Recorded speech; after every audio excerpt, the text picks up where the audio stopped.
চৈত্র মাসের দুপুর, কাঠফাটা রোদ আর রাস্তার পাশে রাখা একটা সাইকেলের টায়ার হুম হঠাৎ করেই সশব্দে ফেটে গেল। হুম বাইরে থেকে কেউ আঘাত করেনি, কোনো তীক্ষ্ণ কিছুও লাগেনি, কিন্তু টায়ারটা পুরো ছিন্ন ভিন্ন হয়ে গেল। হ্যাঁ, মানে একদম নিজে থেকেই বিস্ফোরণ। আর এই সাধারণ ঘটনাটার মধ্যে কিন্তু মহাবিশ্বের গ্যাসীয় পদার্থের আচরণের একটা বিশাল রহস্য লুকিয়ে আছে। এক্স্যাক্টলি। তো আজকের এই গভীর বিশ্লেষণে আমরা ধাপে ধাপে ঠিক এই জিনিসগুলোই শিখব। প্রথমে আমরা জানব টায়ার কেন ফাটে আর গ্যাসের প্রসারণের মূল ধারণাটা কি। একদম। আর তারপর আমরা বুঝব গ্যাসের আয়তন মাপার সময় কেন চাপকে একেবারে স্থির রাখতে হয়। হুম।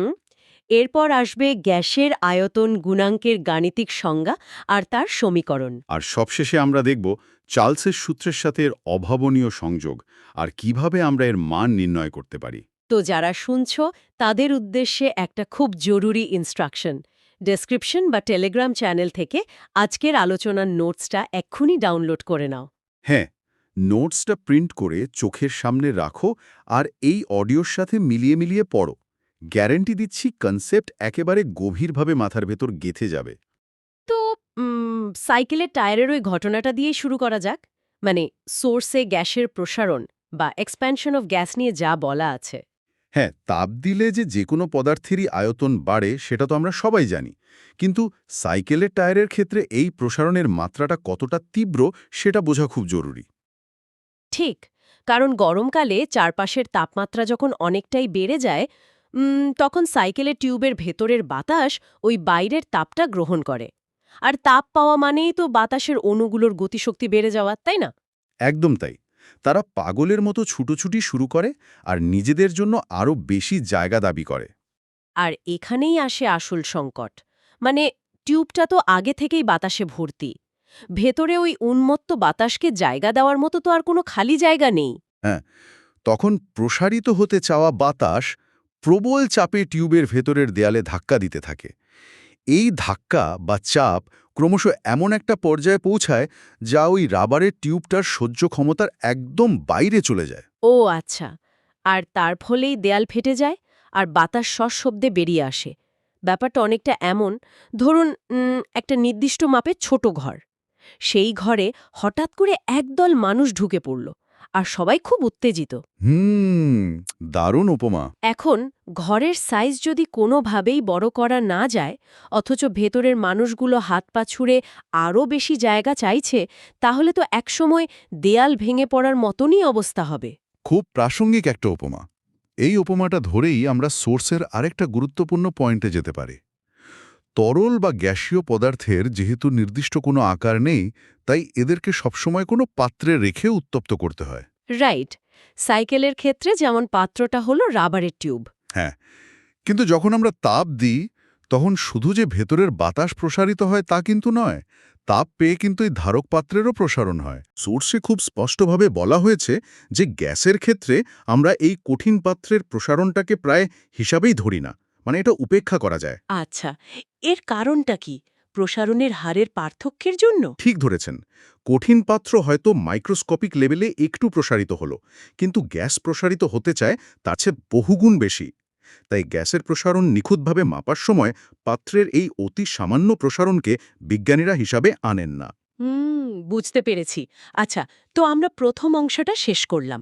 নিয়ম অনুযায়ী চট করে একবার রিভাইজ করে নিই। হ্যাঁ, তাপ দিলে গ্যাসের অণুগুলোর গতিশক্তি বাড়ে আর বদ্ধ পাত্রে তারা প্রবল চাপ দেয়।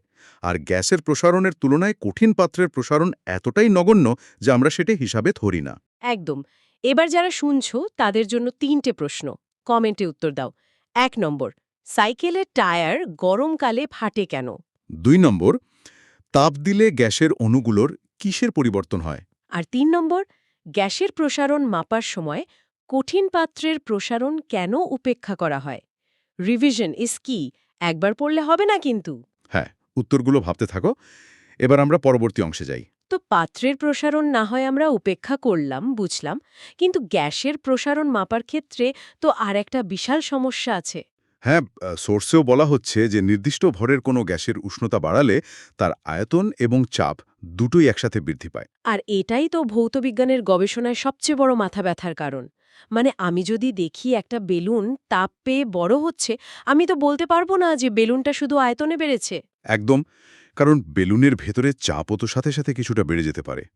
দুটো জিনিস একসাথে পরিবর্তনশীল হলে কার সাথে কার সম্পর্ক বের করবেন? রাইট। তো এই জন্য ওই সোর্সে গ্যাসের প্রসারণ মাপার একটা খুব কড়া শর্তের কথা বলা হয়েছে। উষ্ণতা বৃদ্ধির ফলে শুধুমাত্র গ্যাসের আয়তন ঠিক কতটা বাড়ল সেটা নিখুঁতভাবে মাপতে হলে গ্যাসের চাপকে অবশ্যই স্থির বা কনস্ট্যান্ট রাখতে হবে।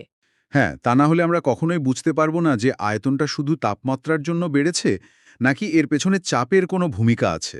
তার মানে বিজ্ঞানীরা যখন আয়তন প্রসারণ মাপেন, তারা এমন ব্যবস্থা নেন যাতে গ্যাস অনায়াসে প্রসারিত হতে পারে। অনেকটা এমন একটা সিলিন্ডারের মতো যার ওপর একটা ঘর্ষণহীন পিস্টন রাখা আছে। চমৎকার! তাপ দিলে গ্যাস প্রসারিত হয়ে পিস্টনটাকে শুধু ওপরের দিকে ঠেলে দেয়, কিন্তু ভেতরের চাপ একই থাকে। আর একইভাবে যদি আমরা শুধু উষ্ণতা বৃদ্ধির ফলে চাপের বৃদ্ধি মাপতে চাই, তখন আমাদের আয়তনকে একদম স্থির রাখতে হবে, মানে পিস্টনটাকে আটকে দিতে হবে যাতে গ্যাস একটু প্রসারিত হতে না পারে। বিজ্ঞানের পরীক্ষায় চলক বা ভেরিয়েবল গুলোকে কিভাবে নিয়ন্ত্রণ করতে হয় এটা তার একটা ক্লাসিক উদাহরণ। ঠিক তাই। তো এই শর্তগুলো ক্লিয়ার হলে আমরা পরের অংশে গাণিতিক সংজ্ঞায় ঢুকতে পারি। তার আগে সেকেন্ড পার্টের রিভিশনটা হয়ে যাক। আমরা দেখলাম ভেরিয়েবল কন্ট্রোল করা কতটা জরুরি। হ্যাঁ, আয়তন মাপতে গেলে চাপ স্থির রাখতে হবে, আর চাপ মাপতে গেলে আয়তন স্থির রাখতে হবে। রাইট। এবার তোমাদের জন্য ৩টে প্রশ্ন। ১ নম্বর, নির্দিষ্ট ভরের গ্যাসের উষ্ণতা বাড়ালে কোন দুটি বিষয় একসাথে বাড়তে পারে? ২ নম্বর, গ্যাসের আয়তন প্রসারণ নিখুঁতভাবে মাপার জন্য কোন বিষয়টিকে স্থির রাখা বাধ্যতামূলক? আর ৩ নম্বর, যদি শুধুমাত্র চাপের বৃদ্ধি মাপতে হয় তবে কাকে স্থির রাখতে হবে? এই ধরনের এক্সপ্লেনেশন অন্য কোথাও পাবে না কিন্তু। তাই মন দিয়ে শোনো আর কনসেপ্ট ক্লিয়ার করো। একদম। তো গ্যাসের আয়তন বৃদ্ধির হিসাবের সময় আমাদের মাথায় রাখতে হবে যে চাপ স্থির রাখা হয়েছে। এই শর্ত মেনে নিয়েই আমরা সোর্সের সবচেয়ে গুরুত্বপূর্ণ অংশে প্রবেশ করছি, গ্যাসের আয়তন গুণাঙ্ক। হ্যাঁ, যাকে ভৌতবিজ্ঞানের ভাষায় গামা পি দিয়ে প্রকাশ করা হয়। এখানে পি সাবস্ক্রিপ্টটি ব্যবহার করার একটাই কারণ, এটা বোঝায় যে চাপ স্থির আছে। আমি যদি সোর্স থেকে সংজ্ঞাটা হুবহু বলি, বলা হচ্ছে চাপ স্থির রেখে নির্দিষ্ট ভরের কোনো গ্যাসের উষ্ণতা 0 ডিগ্রি সেলসিয়াস থেকে 1 ডিগ্রি সেলসিয়াস বৃদ্ধি করলে গ্যাসের প্রতি একক আয়তনে যে আয়তন প্রসারণ হয় তাকে ওই গ্যাসের আয়তন গুণাঙ্ক বা গামা পি বলে। আর এর একক হল ডিগ্রি সেলসিয়াস ইনভার্স বা ডিগ্রি ফ্যারেনহাইট ইনভার্স বা কেলভিন ইনভার্স। সংজ্ঞাটা শুনে শুধু মুখস্থ করার জিনিস মনে হতে পারে, কিন্তু এর ভেতরে বিজ্ঞানের চমৎকার একটা কাঠামো আছে। হ্যাঁ, প্রথম শর্ত চাপ স্থির রেখে, এটা তো আমরা আগেই বুঝলাম। দ্বিতীয় শর্ত নির্দিষ্ট ভর, কারণ ভর বদলে গেলে তো এমনিতেই আয়তন বদলে যাবে। ঠিক। এরপর বলা হচ্ছে 0 ডিগ্রি থেকে 1 ডিগ্রি উষ্ণতা বৃদ্ধি করলে এবং প্রতি একক আয়তনে কতটা প্রসারণ হচ্ছে। এইখানে আমার সবচেয়ে বড় খটকা লাগছে। এই যে বলা হলো প্রাথমিক উষ্ণতা হিসাবে 0 ডিগ্রি সেলসিয়াসকেই ধরতে হবে, এটা কেন? আমি যদি ল্যাবে সাধারণ ঘরের তাপমাত্রা, মানে ধরুন 25 ডিগ্রি থেকে হিসাব শুরু করতাম, তাহলে কি এমন মহাভারত অশুদ্ধ হয়ে যেত? এটা খুবই গভীর একটা প্রশ্ন। কঠিন বা তরলের ক্ষেত্রে যে কোনো তাপমাত্রাকে প্রাথমিক ধরলে সমস্যা হয় না, কিন্তু গ্যাসের আয়তন তাপমাত্রার প্রতি প্রচণ্ড সেন্সিটিভ। মানে গ্যাস একটু তাপ পেলেই অনেকটা ফুলে ওঠে, তাই তো? হুম, ধরুন আপনি সুদের হিসাব করছেন। ১০০ টাকার উপর একটা সুদের হার আছে। এখন আপনি যদি সুদ আসল মিলিয়ে ১৩০ টাকা হয়ে থাকা একটা অঙ্কের ওপর নতুন করে একই সুদের হিসাব করেন, তাহলে শতকরা হারটা কি এক থাকবে? না, অবশ্যই বদলে যাবে, কারণ বেস অ্যামাউন্ট বা মূল ভিত্তিটাই তো বড় হয়ে গেছে। গ্যাসের ক্ষেত্রেও ঠিক এটাই ঘটে। 0 ডিগ্রি উষ্ণতায় গ্যাসের যে আয়তন থাকে, 25 ডিগ্রি উষ্ণতায় তার আয়তন কিন্তু আগে থেকে অনেকটা বেড়ে বসে আছে। ও আচ্ছা। এখন ওই বর্ধিত আয়তনকে যদি আপনি প্রাথমিক আয়তন ধরেন আর তার উপর প্রসারণের হিসাব করেন, তাহলে হিসাবে একটা মস্ত বড় ত্রুটি বা এরার চলে আসবে। পুরো ক্রিস্টাল ক্লিয়ার, মানে প্রসারণের পরিমাণ হয়তো একই থাকছে, কিন্তু আমি যেহেতু বড় একটা আয়তনকে ভিত্তি হিসাবে ধরছি তাই ভগ্নাংশটা ছোট হয়ে যাবে। এটা তো চরম বিভ্রান্তিকর। একদম সঠিক লজিক। এই গাণিতিক এরর এড়ানোর জন্যই বৈজ্ঞানিক পরিমাপে সব ধরনের গ্যাসের জন্য 0 ডিগ্রিকে স্ট্যান্ডার্ড প্রাথমিক উষ্ণতা হিসেবে ধরা বাধ্যতামূলক। অসাধারণ। কেন একটা নির্দিষ্ট সংখ্যার ওপর বিজ্ঞান এত জোর দেয়, তার পেছনের লজিকটা বুঝতে পারলে আর কিছুই মুখস্থ করতে হয় না। তো আমরা তৃতীয় পাঠ শেষ করলাম, চলুন ছোট্ট একটা রিক্যাপ করে নিই। হ্যাঁ, আমরা দেখলাম গামা পি এর সংজ্ঞায় চাপ আর ভর স্থির রাখা হয়, আর আর হিসেবে ত্রুটি এড়াতে 0 ডিগ্রিকে প্রাথমিক উষ্ণতা ধরা বাধ্যতামূলক। একদম। এবার প্রশ্নগুলো দিয়ে দিন। হ্যাঁ, 1 নম্বর প্রশ্ন, আয়তন গুণাঙ্ক বা গামা পি এর একক কি? 2 নম্বর, সংজ্ঞায় প্রাথমিক উষ্ণতা হিসেবে কত ডিগ্রি সেলসিয়াস ধরা বাধ্যতামূলক? আর 3 নম্বর, সাধারণ ঘরের তাপমাত্রাকে প্রাথমিক উষ্ণতা ধরলে কি গাণিতিক সমস্যা হতে পারে? উত্তরগুলো নোট করে নাও। এবার আমরা এই সংজ্ঞার উপর ভিত্তি করে একটা গাণিতিক সমীকরণ তৈরি করব। হ্যাঁ, চলুন। ধরা যাক আমরা শর্ত মেনে নিলাম, চাপ স্থির এবং ভর নির্দিষ্ট। এই অবস্থায় 0 ডিগ্রি উষ্ণতায় গ্যাসের আয়তন হল V0। এবার উষ্ণতা বৃদ্ধি করে আমরা T ডিগ্রি করলাম। এর ফলে প্রসারণ হয়ে নতুন বা চূড়ান্ত আয়তন হল ভিটি। যদি সিম্পল অঙ্কে ভাবি তাহলে আয়তনের বৃদ্ধি কতটা হলো? খুব সহজ, চূড়ান্ত আয়তন মাইনাস প্রাথমিক আয়তন, মানে আয়তন বৃদ্ধি সমান VT মাইনাস V0। ঠিক। এখন গামা পি এর সংজ্ঞায় বলা হয়েছিল এই আয়তন বৃদ্ধিটাকে মাপতে হবে প্রতি একক আয়তনে এবং প্রতি একক ডিগ্রি উষ্ণতা বৃদ্ধিতে। মানে মোট আয়তন বৃদ্ধিটাকে আমাদের ভাগ করতে হবে প্রাথমিক আয়তন বা V0 এবং তাপমাত্রা বৃদ্ধি T দিয়ে। হ্যাঁ, তাহলে গাণিতিক সমীকরণটা দাঁড়ায় গামা পি সমান ওপরে VT মাইনাস V0 আর নিচে V0 ইন্টু টি। এই সমীকরণটাকে যদি আমরা একটু সাজিয়ে নিই, মানে শুধু চূড়ান্ত আয়তন বা ভিটিকে বাঁদিকে রাখি, তাহলে ব্যাপারটা দাঁড়ায় চূড়ান্ত আয়তন হলো প্রাথমিক আয়তন প্লাস যতটুকু প্রসারণ হয়েছে। একদম, মানে VT সমান V0 প্লাস ব্র্যাকেটে V0 into gamma P into T. আর এখান থেকে ডান দিকে যদি আমরা V0 কমন নিই তাহলে সুন্দর একটা রূপ পাই সমীকরণটা। VT সমান V0 ব্র্যাকেটের ভেতর 1 প্লাস গামা পিটি। এটাকে আমরা আমাদের 1 নম্বর সমীকরণ হিসাবে ধরলাম। এবার এখানে আসল জিনিসটা খেয়াল করুন। আমরা যদি গ্যাসের আচরণের খুব বিখ্যাত একটা সূত্র, চার্লসের সূত্রের কথা ভাবি। হ্যাঁ, চার্লসের সূত্র কি বলে? স্থির চাপে নির্দিষ্ট ভরের গ্যাসের 0 ডিগ্রিতে আয়তন V0 হলে T ডিগ্রিতে আয়তন হয় VT সমান V0 ব্র্যাকেটে 1 প্লাস T/273। এটাকে আমরা 2 নম্বর সমীকরণ ধরলাম। এবার এই দুটো সমীকরণ পাশাপাশি রাখলেই একটা অদ্ভুত মিল দেখতে পাবেন। দুটোরই বাদিকে আছে ভিটি, দুটোরই ডান দিকে আছে V0, আর ব্র্যাকেটের ভেতরে আছে 1 প্লাস সামথিং। আমি যদি ভিজুয়ালাইজ করি, 1 নম্বরের ব্র্যাকেটে আছে 1 প্লাস গামা পিটি আর 2 নম্বরের ব্র্যাকেটে আছে 1 প্লাস 1-এর 273 ইন্টু টি। হ্যাঁ, দুটো সমীকরণ যেহেতু একই চূড়ান্ত আয়তনের কথা বলছে, তার মানে এদের ব্র্যাকেটের ভেতরের জিনিসটাও পুরোপুরি এক হতে বাধ্য। ওয়াও! তার মানে গামা পি এর জায়গাটা চার্লসের সূত্রে দখল করে আছে 1-এর 273 ভগ্নাংশটি। অর্থাৎ গামা পি এর মান হল 1-এর 273 ডিগ্রি সেলসিয়াস ইনভার্স। ঠিক তাই। আর সোর্সে এই মানটাকে দশমিকে প্রকাশ করা হয়েছে। 3.663 ইন্টু 10⁻³ ডিগ্রি সেলসিয়াস ইনভার্স। ভূতবিজ্ঞানের এই ধাপে ধাপে সমীকরণ মেলানোর আনন্দটাই আলাদা। এই ধরনের প্রিমিয়াম স্ট্রাকচার্ড লার্নিং সত্যি কনফিডেন্স বাড়িয়ে দেয়। পৃথিবীর সমস্ত আদর্শ গ্যাসের জন্য গামা পি এর মান নির্দিষ্ট 1-এর 273। তো এই পার্টের রিক্যাপটা হয়ে যাক। আমরা আয়তন বৃদ্ধির সমীকরণ VT সমান V0 into 1 plus gamma PT তৈরি করলাম। আর সেটাকে চার্লসের সূত্রের সাথে মিলিয়ে গামা পি এর মান 1-এর 273 বের করলাম। এবার 3টে প্রশ্ন। 1 নম্বর, গামা পি নির্ণয়ের সমীকরণটি কি? 2 নম্বর, চার্লসের সূত্র অনুযায়ী ব্র্যাকেটের ভেতরের অংশটি কি হয়? আর 3 নম্বর, গ্যাসের আয়তন গুণাঙ্কের গাণিতিক মান কত? দারুণ! এবার গ্যাসের প্রসারণ নিয়ে তো অনেক আলোচনা হলো, কিন্তু সোর্সের একেবারে শেষে একটা আরও যেন অংশ আছে যেখানে তরলের প্রসারণ নিয়ে খুব দারুণ একটা বৈপরীত্য বা কন্ট্রাস্ট দেখানো হয়েছে। হ্যাঁ, তরলের প্রসারণ গ্যাসের থেকে একটু আলাদা।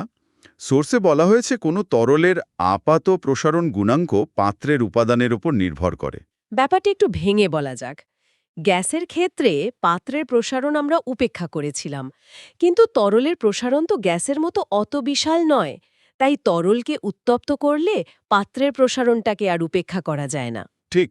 ধরুন আপনি জলকে একটা তামার পাত্রে রেখে উত্তপ্ত করলেন, আর সেই একই জল একটা লোহার পাত্রে উত্তপ্ত করলেন। তামা তো তাপ পেলে লোহার চেয়ে বেশি প্রসারিত হয়। তার মানে তামার পাত্রটা বেশি বড় হয়ে যাবে, ফলে তরলটা প্রসারিত হলেও পাত্র বড় হয়ে যাওয়ার কারণে বাইরে থেকে দেখে মনে হবে তরলটা বোধহয় খুব একটা প্রসারিত হয়নি। হ্যাঁ, এটাই কি বলে আপাত প্রসারণ বা অ্যাপারেন্ট এক্সপ্যানশন। পাত্র বদলে গেলে এই আপাত প্রসারণও বদলে যায়।